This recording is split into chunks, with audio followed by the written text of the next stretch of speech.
This is the Kampfpanzer Prototype 68P. It is a Tier 8 collector German medium, one of 3 collector Tier 8s added in the latest event of the game. Now, in today's video, we are not going to be talking about the event. I'll have a whole dedicated video talking about your drop chances, if you should spend your money, all that stuff. Today's video, we are just going to be focusing on the tank, talking about its statistics, and fully reviewing the vehicle. So, that's exactly what we're going to do. Let's start off with the looks. I actually think this tank looks amazing. It's one of the coolest looking Tier 8s. I love the turret. It's basically a Leopard 1 sort of designed turret. And then we got a big old plow on the front. The only thing I'm really disappointed about is there's no legendary camo for the tank. That's really disappointing, because this tank would look fantastic with a legendary camo, but unfortunately it doesn't have one. Now, even though the front of this vehicle looks like it has a plow, in reality I don't think that is one. It is indeed spaced armor, but it doesn't appear to actually be a plow. It's just kind of like a sheet of armor shoved in front of the vehicle. It looks cool though. I really like the design of this tank. So starting off, let's take a look at the vehicle statistics, what it has going for it. It has 3.6 seconds of aiming time and 0.362 dispersion. Both pretty bad values, but the DPM is also, yeah, pretty bad, 1967.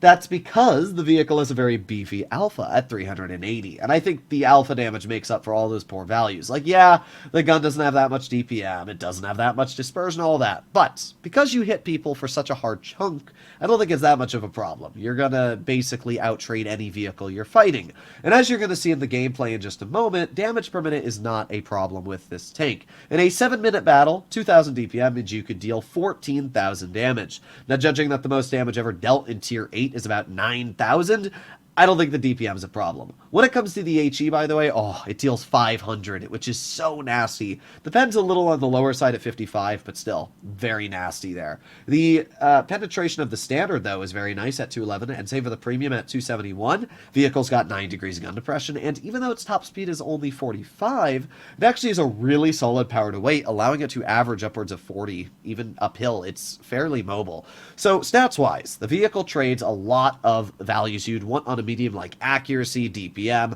all for the alpha damage. Thankfully, it's got very good pen, and it's got really good gun depression, allowing it to work any ridgeline.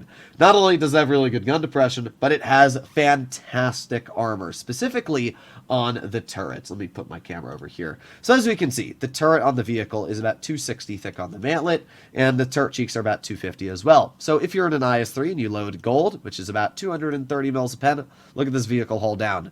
I mean, that is insane. Even if you pull out a vehicle like an IS-6, which is upwards of 290 mils a heat pen, the mantlet, completely impervious because of the fact it's spaced armor. The turret cheeks, completely impervious. You only have this little spot right here. And I mean, yeah, good luck hitting that. This vehicle has super duper strong armor hull down. And because this is spaced armor, as we can see on the front here, it means that while you're hull down, no heat shells are going to be able to cut through the space either. So yeah, I actually really like the way this vehicle's designed, because the hull's trash. Look at how bad this is. 170, 107. I mean, I was up against a Comet earlier, and the Comet literally buttered through my hull. Look at how bad the armor is. So if you're shooting out this vehicle on flat ground, you're going to cut through every day of the week. You're not going to HE it, because the vehicle obviously is still pretty solid against HE. But against AP, the vehicle's butter. Even the side armor, look at how bad this is. This is 155 mils a pen.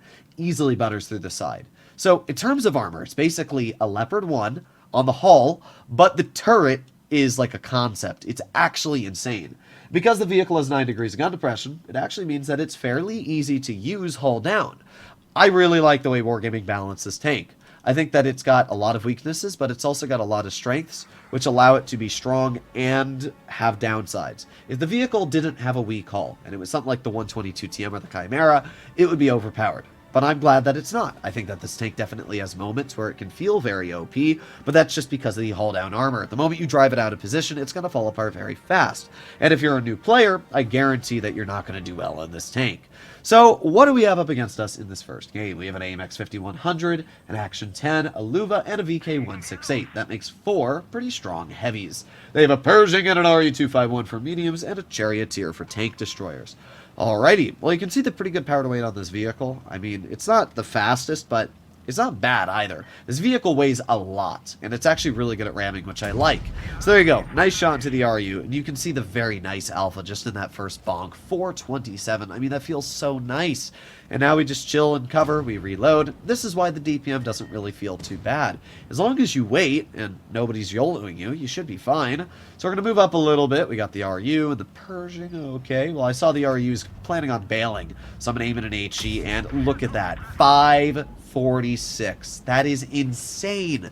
2 shots we've been able to deal 1,000 damage. We got the charioteer off to the side. We're going to aim it right on his turret. Bonk. Nice 440 HE into his vehicle. With HE, it is definitely beneficial to shoot it if you can, because you're going to have 20 more average damage even against a tank with small liner like the charioteer. With this shot, I said I'll fire AP. So we get a nice 364 shot. We're going to ram. Oh, well, I was going to say we're going to ram the charioteer, but we're not able to actually get that out. RU pokes, is able to pen us, so we bled a little bit of HP, but at this point, I obviously want to shoot the AMX. The vehicle is a very, very easy HE pen. We're up to 2,300 damage at this point, and we're going to see if we can get one more shell out. Aiming, and bonk! Yeah, baby! Nice 500 damage shot again. So we are up to 2,800 damage, but we've had our farm, we've had our fun. Now we arrive to the tricky parts. We're on flat ground, and as we saw, the armor on flat ground is pretty useless. And when you pair that with the fact that this tank's accuracy is pretty weird, like, look at this accuracy. That shell literally ghost shelled. Like, you saw it hit the flat side of the Carnarvon, but it didn't pen. That should have penned. It went directly into the flat side, didn't hit the tracks. That was a ghost shell. I don't know what else to say. That should have penned. So, little unfortunate start here. But we're going to see if we can bring it back. The lightweight is going to be pushed by the Luva.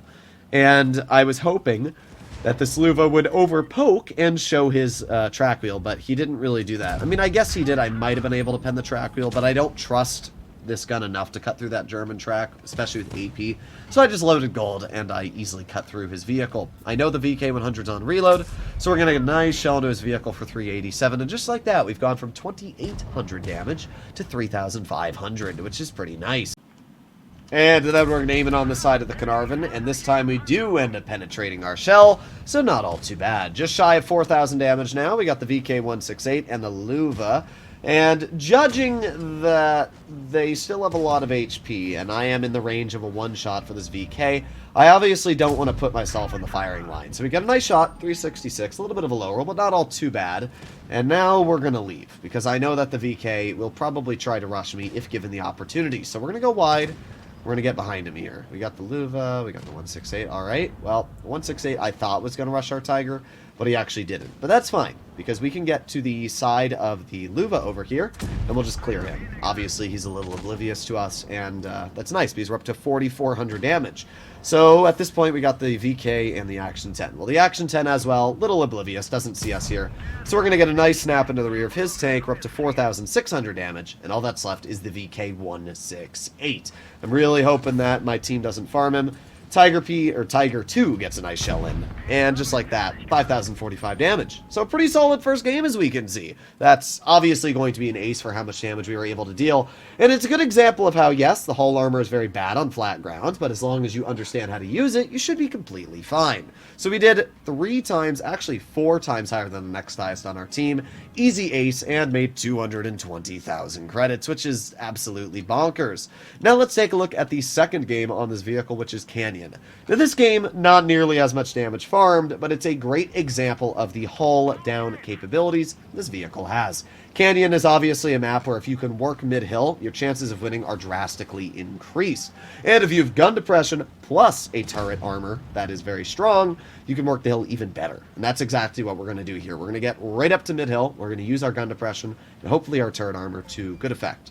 We've got the Panther 2 and Chrysler crossing. Unfortunately, we were not able to shoot them, but spotting our opponents is still a very important thing because it hesitates. You know, they're no longer going to push super aggressive. Well, I guess the Chrysler is. We get a 340 damage shot. I just want to point out to you that we do not get a single high roll on this entire game. I think I penned 8 shells in total, and I don't think we get a single high roll out of all 8 shots, which is kind of insane. So we've got the VK-45, who we're not able to shoot. And we're just getting them over here because I know that they're going to poke at some point, and there you go. We got some more action. Another 340 damage shot into the Luva. Thank you very much. And I mean, this is just where this tank feels so strong. I can sit here, and I have full comfort knowing that these guys aren't going to pen me, and in return, I can just slap them. So we're already up to 1,000 damage, which is pretty nice. And again, we're just chilling here. So let's see. We got the 112 Glacial, got the Chrysler.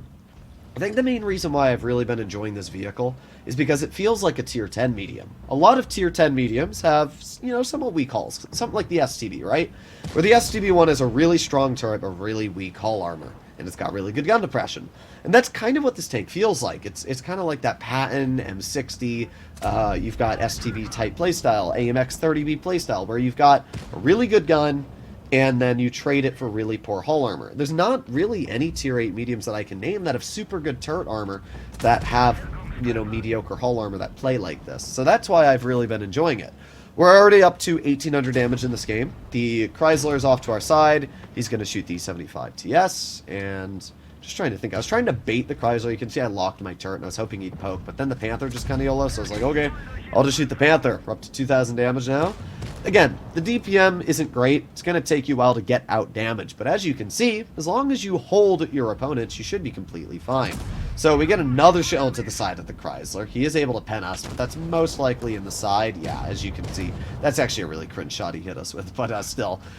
Okay, so we're going to aim it on the Panther. That shell, I don't really know what that shell did, to be honest. We clearly aimed it on his lower plate, and it just went into the track. Just a classic moment of, I guess, server lag. We're going to aim it on the flat hatch of the 112, and yeah, I mean, even within 50 meters, our shells are struggling due to the kind of mediocre dispersion. So hitting weak spots and things like that, it's going to be a little sus in this tank, but it's not too bad. We're going to get a nice shell into the Panther too, and we're up to 2,700 damage, and we only need one more pen. So hopefully we can get a shell into the Glacial before this game ends. 5, 4, 3, 2, 1, and nice. 367. Again, another low roll, but hey, we get the pen out, we deal 3,100 damage, so not too bad at all. As we can see, this tank honestly feels great. We didn't get shot at all, really, this game. We only got penned once, and that was the only shot we received. But it's still a great example of why this vehicle feels so dominant. Out of the 3 takes available in the Party Garage event, this is by far the best. It is the most enjoyable, it hits the hardest, and it definitely looks the best.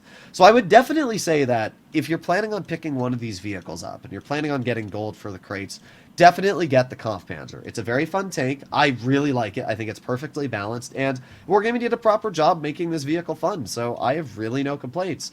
Overall, I've played 5 games in the vehicle. I'm averaging 3,300 damage, and we won all 5, so I really don't have any complaints. I'll obviously play it more in the future, but for now, this is all you got. Hopefully you enjoyed the vehicle or the video. If you'd like to see more like this, please consider smashing that subscribe button down below.